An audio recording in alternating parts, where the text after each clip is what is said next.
सवाल जवाब का एक और एपिसोड #AskFT में आपका स्वागत है। हमारे व्यूअर्स द्वारा जो सवाल पूछे जाते हैं उनमें से कुछ सवाल मैंने यहाँ पर पिक किए हैं जिसका जवाब मैं देने की कोशिश करूँगा। तो आप भी अपना सवाल पूछ सकते हैं कहीं पर भी, ट्विटर, इंस्टाग्राम, फेसबुक या यूट्यूब। बस आप मुझे इन सभी सोशल मीडियाज़ के ऊपर फॉलो कर लीजिए। लिंक्स आपको नीचे डिस्क्रिप्शन में मिल जाएगी। तो नमस्कार दोस्तों, मेरा नाम है मयूर और फार्मिंग टेक चैनल में आपका स्वागत है। खेतीबाड़ी से जुड़ी नई नई जानकारियां पाने के लिए हमारे चैनल को सब्सक्राइब करके पास वाले बेल बटन को भी दबा दीजिए ताकि हमारे आने वाले हर वीडियो की नोटिफिकेशंस आपको सबसे पहले मिलती रहे। आपके सवाल पढ़ने से पहले मैं आपसे एक सवाल पूछूंगा जिसके 4 ऑप्शन भी दूंगा। तो आपको बताना है कि कौन सा ऑप्शन सही जवाब है। ओके, तो सवाल है, आम में परागण किसके द्वारा सबसे ज़्यादा होता है? आपके ऑप्शंस है ए सफ़ेद मक्खी, बी फल मक्खी, सी घरेलू मक्खी और डी मधुमक्खी। तो आपका जो भी जवाब है कमेंट में लिखकर बताना है। इसका सही जवाब मैं आपको वीडियो के एंड में बताऊंगा। ओके, तो आज का पहला सवाल जो पूछा गया है हर्षवर्धन जी द्वारा कि सर क्या ट्राइकोडर्मा और बोर्डो मिक्सर एक साथ यूज किया जा सकता है? तो देखिए, ट्राइकोडर्मा बेशक एक फंगस किलर है जो हमारी फसल में लगने वाली लगभग सभी हानिकारक फंगस को मारने में सक्षम है। लेकिन हमें ये बात भी नहीं भूलनी चाहिए कि ट्राइकोडर्मा खुद भी एक फंगस है। और बोर्डो मिक्सर की बात करें तो वो ऑलरेडी एक फंगीसाइड है। तो आप समझ रहे हो ना।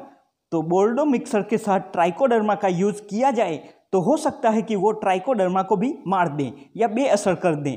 तो इन दोनों को साथ में यूज़ करने से आपको ट्राइकोडर्मा का फायदा नहीं मिलेगा। सो इन दोनों को अलग अलग से ही यूज़ कीजिए। और ध्यान रखिए कि आप ट्राइकोडर्मा का प्रयोग तभी कीजिए जब मैन्युफैक्चरर, कंपनी या संस्था द्वारा बताए गए सारे पैरामीटर्स को आप फॉलो कर सको। वरना सिर्फ दिखावे के लिए ट्राइकोडर्मा का यूज़ आप ना ही करें, वरना कोई फायदा नहीं होगा, पैसों की बर्बादी ही होगी। अगला सवाल पूछा गया कृष्ण कुमार शर्मा द्वारा, जो लिखते हैं कि रिस्पेक्टेड मयूर भाई, थैंक्स सर इतना रिस्पेक्ट देने के लिए। वो पूछते हैं कि वेस्ट डिकम्पोजर 1 बॉटल प्लस सरसों खली 250 ग्राम प्लस 250 ग्राम आटा गेहूं मक्के का प्लस लोहे की कील प्लस अंडे के छिलके प्लस गोबर के उपले को एक साथ एक 100 लीटर के ड्रम में 1 केजी के गुड़ के साथ घोल सकते हैं? यदि हाँ, तो कितने दिनों तक इसे रखना होता है, अर्थात कितने दिनों के बाद इसका इस्तेमाल करना होता है? क्या इसे प्रतिदिन घोंटना ज़रूरी है? क्या इसे ढककर रखना आवश्यक है? कृपया इन शंकाओं का समाधान करें। यदि संभव हो तो इन विषयों को ध्यान में रखते हुए एक संपूर्ण वीडियो यथाशीघ्र बनाएं। कृष्ण कुमार जी ने बहुत लंबा सवाल पूछा है और सर आप हमारे वीडियोस को इतना ज़्यादा पसंद करते हैं, उसके लिए दिल से धन्यवाद। तो आप क्या कर सकते हैं, ये सब पहले से मिक्स करने की बजाय पहले अकेला वेस्ट डिकम्पोजर सॉल्यूशन तैयार कीजिए। 200 लीटर पानी में 2 केजी गुड़ और 1 बोतल वेस्ट डिकम्पोजर, ये घोल 7 दिनों के अंदर अंदर तैयार हो जाता है। बाद में आप अपनी ज़रूरियात के हिसाब से दूसरे ड्रम में वेस्ट डिकम्पोजर लेकर उसमें बाकी की चीज़ें मिला सकते हो। तब आपको अलग से एक्स्ट्रा गुड़ ऐड करने की ज़रूरत नहीं रहती, जिसे आप दिन में 1-2 बार डंडे से घुमाते रहें। यह घोल 10-11 दिन में तैयार हो जाता है। बाद में आप इसका यूज़ कर सकते हैं और ड्रम के ऊपर आप नॉर्मली कपड़ा वगैरह से ढक सकते हैं। Okay, clear. अगला सवाल पूछा है महेश त्रिपाठी जी ने कि सर आम में फलन कहाँ पर होता है, नई शाखाओं पर कि पुरानी शाखाओं पर? रिप्लाई ज़रूर कीजिएगा, थैंक्स। तो महेश जी, आपने बहुत ही अच्छा और इंटरेस्टिंग सवाल पूछा है, क्योंकि आम की खेती करने वाले हर किसान को यह जानना ज़रूरी है कि आम में फलन कहाँ पर होता है। तो आपको बता दूं कि आम में फलन पुरानी यानी मैच्योर शाखाओं के ऊपर ही होता है, मतलब कि नई और अनमैच्योर शाखाओं के ऊपर फलन नहीं होता। इसलिए प्रूनिंग करते समय भी यह बात ध्यान में रखनी होती है कि हमें सिर्फ अनावश्यक शाखाओं को ही कट करना है, सारी पुरानी मैच्योर ब्रांचों को कट नहीं कर देना है, वरना 1 साल फलन में ब्रेक लग जाएगी। तो जवाब है आम में फलन पुरानी शाखाओं पर होता है।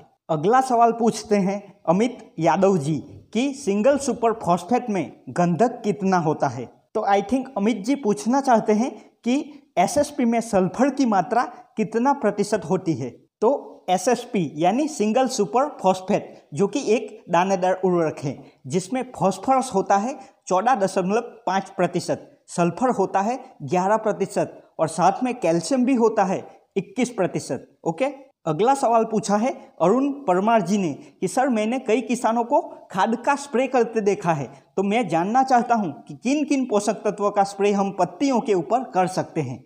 जवाब का इंतजार रहेगा। धन्यवाद। Nice question sir. ऐसे इन्फॉर्मेटिव सवाल हो तो और किसानों को भी कुछ जानने सीखने को मिलता है। तो देखिए, सवाल पूछा गया है फॉलियर स्प्रे यानी पर्णीय छिड़काव के बारे में, वो भी पोषक तत्वों का।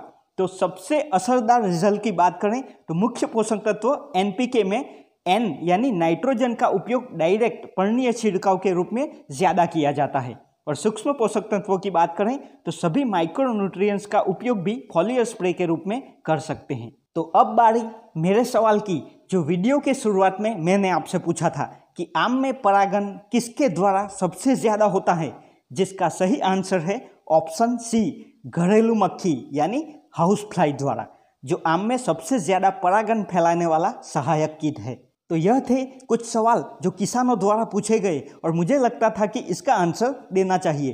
तो आप भी #AskFT लिख के अपना सवाल पूछ सकते हो। जानकारी पसंद आए तो वीडियो को लाइक कीजिए, अन्य किसानों में शेयर कीजिए, और आप भी करते हैं मेरी तरह खेती बाड़ी से प्यार तो हमारे इस चैनल को सब्सक्राइब करना बिल्कुल भी मत भूलिएगा। जय किसान, जय हिंद।